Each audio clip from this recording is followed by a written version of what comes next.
What's up, guys? Welcome back to the YouTube channel. I'm TurboJohn. You're on the TurboJohn YouTube channel. We got the new Mustang out here we're going to be testing today. Big block Chevrolet 118mm turbo boosted big block. Here we go, baby. Let's go make some passes. Last weekend we made a couple passes. It was kind of off the trailer. We didn't really have a lot of suspension set up. It was kind of a guess, throw it out there. It kind of worked good, but we wanted to make some changes. So we did. We made those changes. Sometimes those changes are good, sometimes they're bad. So we're going to see how it works out. Let me show you what we got. Go to turbojohnracing.com, grab yourself some hats and t-shirts. Comment, like, and subscribe. It don't cost you nothing to subscribe, guys. Hit that subscribe button. Hit that like. I appreciate it.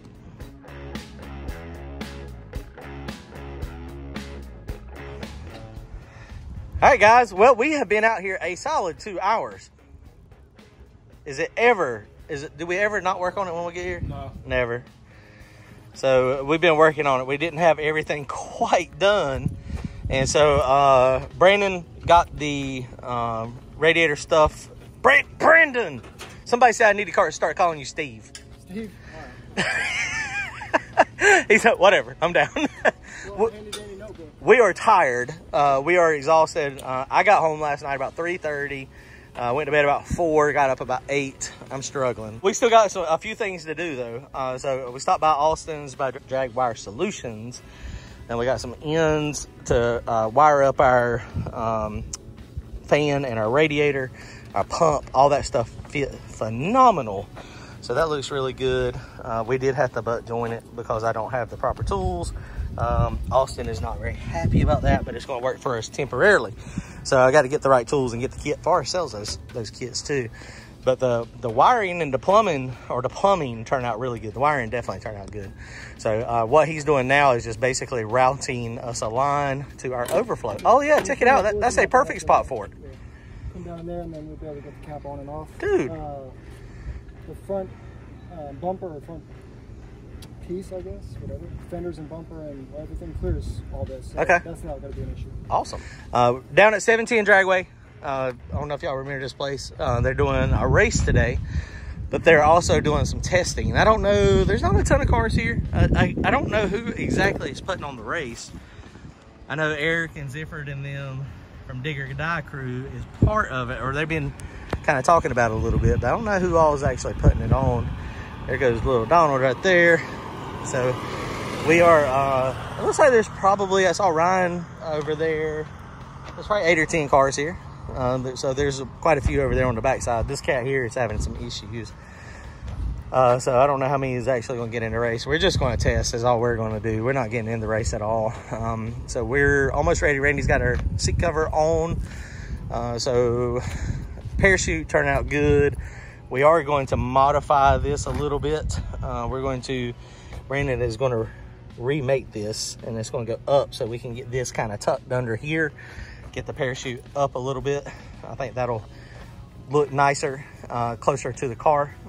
We had a lot of people asking about the wing on the car. Where's the wing? Why don't we have the wing on it yet? You see, this one was designed, this trunk lid had a bolt-on wing that goes down through there, a rivet-on wing. We haven't done it yet because we are hoping we can make this thing work without a wing. Oh, that's breaking news, ain't it? Breaking news. The TurboJohn Mustang that had the big wang. We were in the big wang gang. We're going to be in the no wang gang. That's what we're hoping. We're hoping we're going to be in the no wing. That's our game plan. We just like the way they look with no wing on them at all. I mean, that right there is, wow. Wow, that looks good. So we are ready to make a pass almost. The only thing we got to do, we need to verify timing. I got a punch list. We got to put water in it, circulate it, crank it up, verify timing. And then I think we're ready to make a pass. Heck yeah.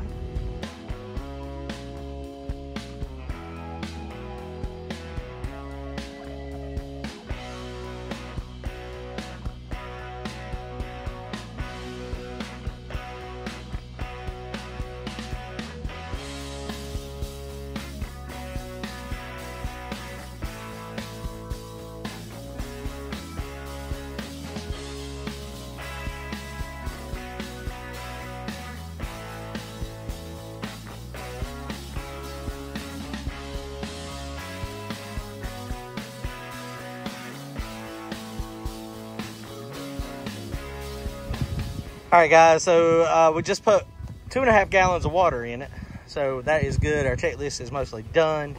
Steering, we're gonna have to play with bump steer. We did mess with it some last night at 1:45 before we left, and it is good on the top, but it's kind of out a little bit driving, and the wheel's not exactly straight when we're driving. So on the in-car, you're gonna notice that my hand is kind of down a little bit, which that's okay. So now we're fixing to crank it up, and we're gonna verify ignition timing is what we're gonna do right now. Hang on.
All right, guys, here we go. So we just drove it up. It got like 135 degrees. This is freaking awesome. Loving the radiator.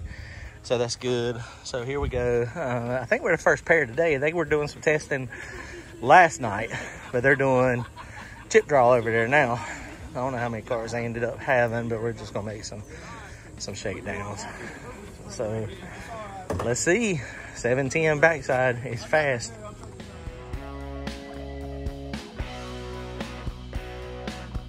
All right, turn the other one on, please.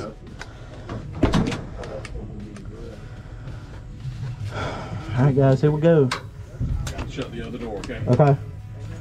First pass. Since last weekend, I made some changes. Oh, throttle pedal feels much better. Thank you. All right, ready? Are y'all ready? I'm nervous. I ain't gonna lie. The first pass of the day. First pass of the day for the track. They were testing out here yesterday. Let's see what we got.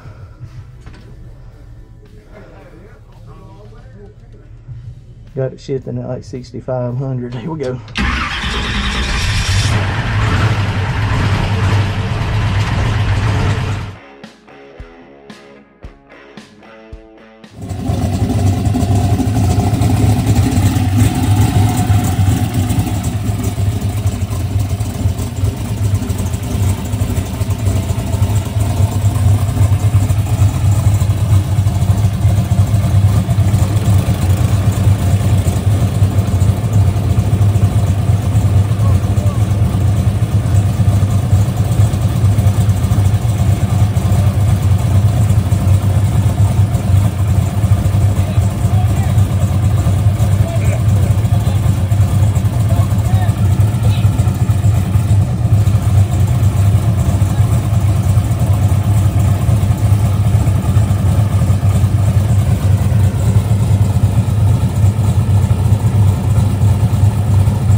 Use crank signal.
Guys, we were just looking at the data log on this thing, and we looked at y'all saw the video. It squatted in the back like we were trying to make it do. The only problem is out here, I didn't really think about it. You know, backside is not going to take the same amount of suspension separation or squatting as the front side. It did not try to leave on a ton of boost. It only tried to make like 3 pounds of boost leaving. Nick, Hustling Horsepower, he told me, he's like, man, it's hard to handle the big block. So we're going to make some suspension changes real fast. First thing we're going to do is take the wheels off of it, put a little bit more bar angle back in it so we can try to get this thing to separate in the back. Now, also, we got Mickey Thompson's on the back. Hoosiers might be a better bet out here just because, you know, there's not as much rubber down. Generally, the Hoosiers work better in that scenario, but we're on Mickey Thompson's. So we're gonna just do a bar angle real fast. Shouldn't take but a minute.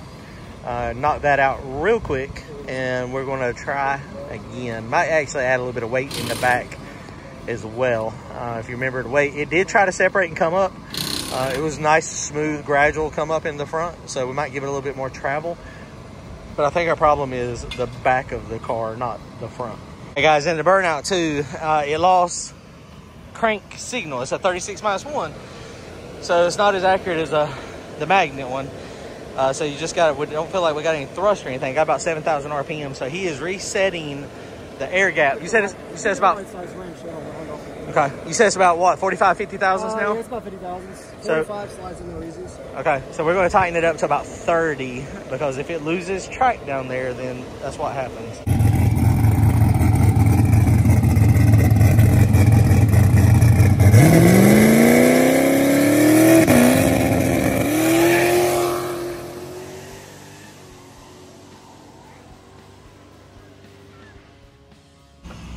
All right, guys, Brandon made it out here. We got Brandon and Brandon and Steve, as somebody said. Steve. What's funny is I remember that. Brandon is like, I am not Steve. So we got it back on the ground. We added 80 pounds to the back. We took the lower control arm, moved it down on the rear end, all the way back down to the bottom. So hopefully this time it will actually try to separate a little bit. Loosened the front end up some more. Gave it a little bit more travel in the front. Put some timing retard in it.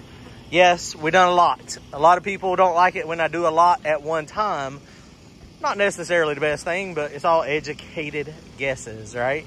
So we educated our guests that we are going to be, this is going to be accurate. So we'll see you in just a second. Stand by.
right, guys. Well, we actually we still lost crank signal that time. We think that's a big fireball, guys. I think we scared everybody. Sam, were you down here on this side? Did you hear it go bang? I didn't hear it. It sounded like a bomb in the car, and then it completely overwhelmed me with methanol fumes. I was like, can't breathe, can't breathe. Let me show you. It went a 147 60 foot. Let me show you what the burnout looked like. What it did here when it actually backfired. I'll show you what happened. So it didn't cut completely off, but so it's coming up. It's struggling doing a burnout. Them TBM brakes, I ain't got no roll control on it. And them TBM brakes, I got a lot of stopping power in the back, so we might have to put a roll control on it, a burnout, so that I can not have brake pressure on the back while I'm trying to do it. But so watch this, guys. In the data log here, it comes up. Feels like it's not spinning real good. I shift it in a second. RPMs come up to 7,000, but then watch the RPMs right there. When it says RPM sinking, that generally means that it has lost the crankshaft signal. Now we've had that happen before when our sensor's going bad. We've had it happen when it's moving with thrust. We shouldn't have any thrust issues. I've tried to push on it. I can't seem to get it to move a little bit, but it did come back that time. You see when the RPMs come back down, it come down and come back. I don't remember what my rev limiter is set at, but we need to look at that too to see. So we got some work to do. Oil pressure in the burnout was 85 PSI. What? That's good. I'm digging it. So big fireballs, those big fireballs are not good. So let's see if we can figure out, try to make another pass. It tried to take off better, but then it's real darty. We did give it a little bit more travel. I think what we need to do is take the limiters all the way loose, zippy tie them up, and then jack up the front and see what the actual, see what the toe in and toe out is. It felt like it wanted to go that time though. Yeah. But I mean, we might have to take the timing retard out further. We pulled 15 degrees of timing for 1 second. We might need to pull like 20 degrees of timing for maybe like 2 seconds. I mean, that's crazy. But I mean, it backside, and it's a big block. And we're on the wrong tires. We should be on the Hoosiers. All right, guys. So Brandon and Brandon, they just set the toe. We got full travel now. Those TRS struts are maxed out. We took the limiters off of it.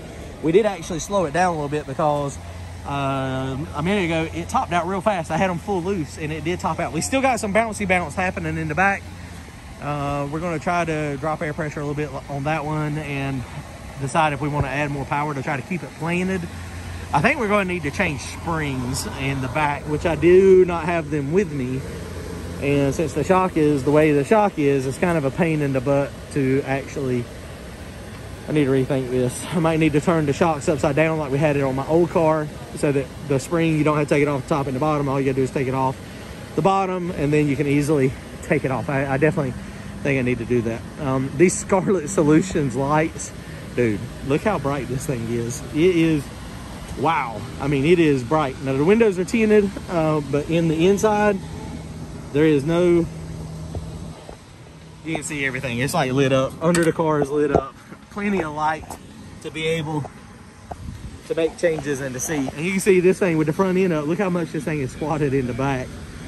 That's a lot, and that's just the way, you know, it's doing when it pops off and takes off. So we're trying to make it separate in the back, but right now you see exactly what's happening when the car lifts up. So we're fixing to go try to make one more pass. We lost cam sync again. I don't understand exactly crank sync. I'm sorry, we lost crank signal again.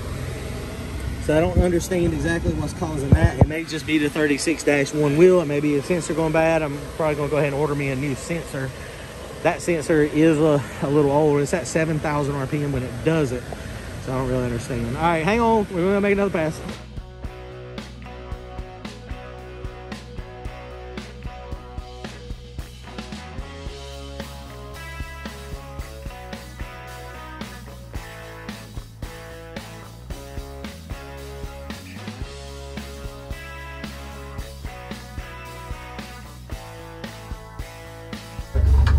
Last pass of the night, guys. All right, here we go.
All right, guys. Well, we made a little bit of progress. That time we did get a good burnout. We didn't get a big backfire.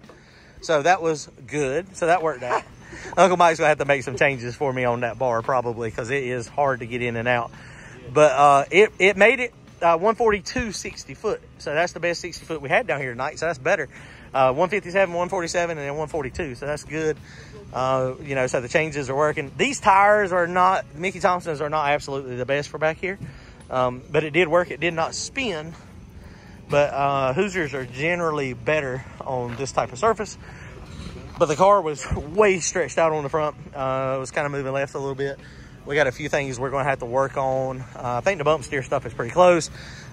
We looked when we moved the steering wheel up, it's much more comfortable in the car. The brake pedal, the gas pedal, all that stuff is perfect now. But we did, when we moved that up, this is now a little close, and you can see we got a little bit of rubbing action on that frame, and I can feel it a little bit in the steering wheel. So, you know, this thing is a little touchy. One thing we're going to have to figure out too is I don't know how I can figure out if this is a quick ratio rack or a regular ratio, but we need to figure that out because I've always raced with a ratio on the rack that is slow. And what that means is you have to turn the wheel more to make this move. But some of the road race racks and some people prefer to have them quick ratio. And if that's a quick ratio, if my hand moves just a little bit, it makes the wheel move a lot. And that's not necessarily a good thing. You know, the chassis car makes a difference too. I mean, obviously it's a lot stiffer. It's a lot different of a vehicle, but it's working, man. It is working. We got some work to do. Probably gonna go ahead and order me crank sensor. It did not backfire that time, but we also did not rev it super high. Got to pull the data log. It should have been, but the tune-up stuff was the same. But it was hooked up and gone. Best burnout we've had so far. It was real smoky in the car, so we got some work to do on that. Sealing it up. Might put a fan back here in the back. It's really low back here now with that 80 pounds in the back. We put 80 pounds on the back bumper. So I mean, it transferred though, so it took off. We just got to be able to make it go straight all the time, go down track, and not let me have to, hopefully not put too much steering input in it. But you know, it's one of those things, no prep, you got to steer them. Slicks, you got to steer them. They are not perfectly straight. So I appreciate all my buddies hanging out, coming out, helping us tonight. It was fun. We had a good time. 3 good test passes. We're in good shape, guys, I think. Just got to make more laps on the car. So that's all we're going to do. All right, guys, comment, like, and subscribe. We'll see y'all this week. Hopefully next time, depending on how Randy and Brandon do, and Uncle Mike, we might have front end completely on this thing. Super excited about that. Later.